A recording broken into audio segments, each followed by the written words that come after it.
আজকে আমি এমন একটি নাস্তা বানিয়ে নিব মাত্র ৫ মিনিটে। সব নাস্তার থেকে আলাদা, স্বাদে গন্ধে সেরা।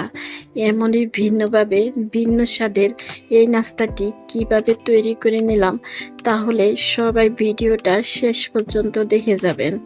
আশা করি সবার কাছে ভালো লাগবে। বিসমিল্লাহির রহমানির রহিম। সবাইকে আসসালামু আলাইকুম। আমার আরও একটি ভিডিওতে সবাইকে জানাচ্ছি স্বাগতম। কেমন আছে সবাই? আশা করি সবাই ভালো আছো। আলহামদুলিল্লাহ, আমিও ভালো আছি। চলে আসলাম আজকে আবার আরও একটি খাবার রেসিপি নিয়ে। আশা করি আজকের এই খাবার রেসিপিটিও সবার কাছে ভালো লাগবে। আজকের খাবার তৈরিতে আমার প্রথম উপকরণ লাগবে নারকেল। প্রথমে আমি হাফ কাপের মতো নারকেল নিয়ে নিলাম। নারকেলগুলা হালকা কুসুম গরম পানিতে ভিজিয়ে রাখতে হবে। নারকেলগুলা ডিপ ফ্রিজে সংরক্ষণ করা ছিল, তাই আমি হালকা কুসুম গরম পানি দিয়ে নারকেলগুলা ভিজিয়ে রাখলাম। এবার নিতে হবে ১ কাপ পোলাও চাল। আপনারা চাইলে পোলাও চালটা কমিয়ে ভাড়িয়ে নিতে পারেন। আমি ১ কাপ পোলাও চাল কিছুটা সময় ভিজিয়ে রাখলাম। ২০ মিনিটের মতো হবে আমি পোলাও চালগুলা ভিজিয়ে রাখলাম। ২০ মিনিট পরে ফিরে আসলাম। এবার আমি একটি ব্লেন্ডার জারের মধ্যে পোলাও চালগুলা, নারকেলটা আর দিয়ে দিব চিনি। আপনারা আপনাদের পছন্দ মতো এখানে মিষ্টি অ্যাড করতে পারেন। আমি আবার অত মিষ্টি খেতে পারি না, আমার মিষ্টি খাবারটা একদম ভালো লাগে না। আমি আমার পছন্দ মতো এখানে হালকা মিষ্টি দিয়ে এবার সবগুলি মিশ্রণ ব্লেন্ডার করে নিতে হবে। সবগুলি আমার ব্লেন্ডার করা হয়ে গেল। এবার আমি সবগুলি মিশ্রণ একটি বাটিতে নিয়ে নিলাম। ব্লেন্ডারের জারটা ধুয়ে সামান্য পরিমাণ একটু পানি দিয়ে দিলাম। পানি দিয়ে একটা চামচ দিয়ে মিশ্রণটারে এভাবে করে মিশিয়ে নিলাম। মিশানো যখন হয়ে যাবে, এবার এখানে কি কি উপকরণ অ্যাড করতে হবে দেখে নিতে পারেন সবাই। এখানে দিয়ে দিলাম হাফ চামচ বেকিং পাউডার, আর দিয়ে দিলাম স্বাদ মতো লবণ। এই মিষ্টি খাবারে সামান্য পরিমাণ লবণ দিলে খেতে কিন্তু অনেক ভালো লাগবে। আবার অনেকে আছে মিষ্টি খাবারটা একদম লবণ দিতে চায় না, তারা স্কিপ করতে পারেন। তবে এই খাবারটা হালকা একটু লবণ দিতেই হবে। এবার দিয়ে দিব আমি ১ চামচ আটা। ১ চামচ আটা যখন দেওয়া হয়ে যাবে, এবার এই মিশ্রণের সাথে আটা ভালো করে মিশিয়ে নিতে হবে। আটাটা একটু দলা পেকে যাবে একটি চামচ দিয়ে আমি ভালো করে এভাবে করে মিশিয়ে নিলাম। খুব সুন্দর একটি ব্যাটার তৈরি হয়ে গেল।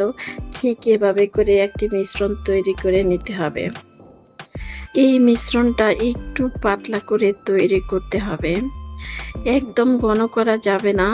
একটু পাতলা মিশ্রণ তৈরি করলে এই পিঠাগুলা যে এত সুন্দর হবে সেটা বলে আর কখনো বোঝানো যাবে না। সকালের নাস্তার জন্য মাত্র ৫ মিনিটে তৈরি করে নিতে পারেন এই ভিন্নভাবে ভিন্ন স্বাদের এই নাস্তাটি। মাত্র ১ কাপ পোলাও চাল দিয়ে অনেকগুলা নাস্তা হয়ে যাবে এখানে। সকালের জন্য এই নাস্তাটা একদম ভিন্নভাবে ভিন্ন স্বাদ নিয়ে আসবে সবার মুখে। একবার তৈরি করে দেখতে পারেন এই ভিন্নভাবে ভিন্ন স্বাদের নাস্তা। এই মিশ্রণটা একদমই রেডি। এবার আমি চুলার মধ্যে একটি প্যান বসিয়ে দিলাম, দিয়ে দিলাম সামান্য পরিমাণ তেল। এবার একটি ব্রাশের সাহায্যে তেলটাকে আমি মুছে নিব। তেলটা মুছে নেওয়া হয়ে গেলে প্যানটা একটু ভালো করে গরম করে নেব।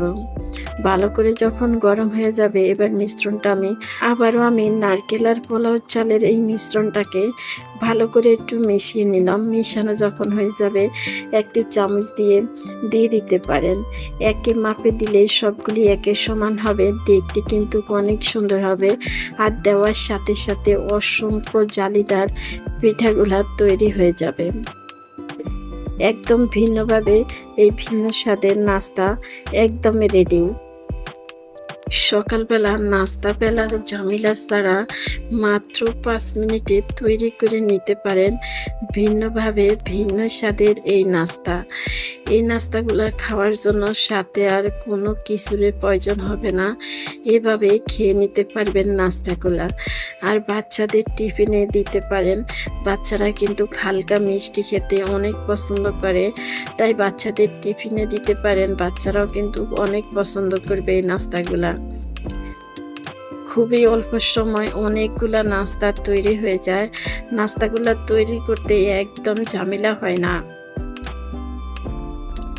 আমার ভিডিওটা দেখতে দেখতে একটু পর্যন্ত আমি জানি না আমার সঙ্গে কেউ আছে কিনা। আমার সঙ্গে যারা যারা এসেছো একটি লাইক দিতে ভুলে গেছো, একটি লাইক দিয়ে দাও।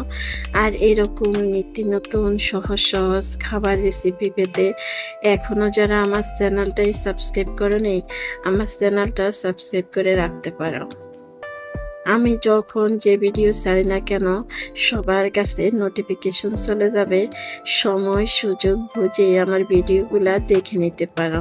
আর তোমরা যারা এই কাজটা করেছো তোমাদেরকে জানাচ্ছি অসংখ্য অসংখ্য ধন্যবাদ। আমার এই সহজ সহজ খাবারগুলা সবার কাছে কেমন লাগে কমেন্টে জানিয়ে যেতে পারো। আর এইরকম সহজ সহজ খাবারগুলা কিন্তু অনেক মজা হয় খেতে। এভাবে করে একবার নাস্তা তৈরি করে খেয়ে দেখতে পারো, সবাই কিন্তু অনেক পছন্দ করবে। আর এরকম নাস্তাগুলা তৈরি করতে করতে কখন যে নাস্তাগুলা খাওয়া হয়ে যায় সেটা বলাই যায় না। অল্প সময় অল্প উপকরণ দিয়ে অনেকগুলা নাস্তা তৈরি হয়ে গেল। 1 কাপ চাউলের গুঁড়া দিয়ে অনেকগুলা নাস্তা হয়। আর নাস্তাগুলা একবার এভাবে তৈরি করে দেখতে পারেন। আমার কাছে তো অনেক ভালো লাগলো এই নাস্তাগুলা। এভাবে নাস্তা একবার তৈরি করে খাওয়ার পরে এরকম ভাবে কিন্তু বারে বারে নাস্তা খেতে ইচ্ছে করবে। আমি কিন্তু এভাবে নাস্তা তৈরি করি, আমার কাছে এই নাস্তাগুলা অনেক ভালো লাগে। আমার ভিডিওর মাঝে আমার কথার মাঝে যদি ভুল হয়ে যায় তাহলে সবাই ক্ষমায় সুন্দর দৃষ্টি দেখবেন। ভিডিওর মধ্যে অনেক কথা বলা হয়, অনেক কাজ দেখানো হয়। যদি ভিডিওর মাঝে কথার মাঝে ভুল হয়ে যায়, আসলে মানুষ মাত্রই ভুল হয়। আমিও মানুষ, আমারও ভুল হয়ে যেতে পারে। একইভাবে করে আমি সবগুলি নাস্তা তৈরি করে নিলাম।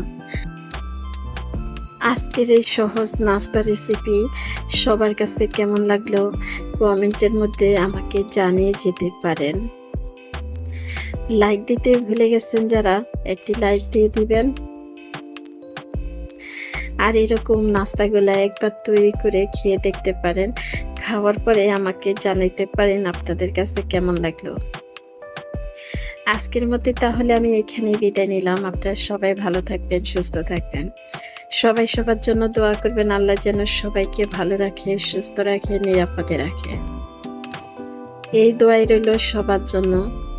সবাইকে আল্লাহ হাফেজ। সবাইকে আসসালামু আলাইকুম।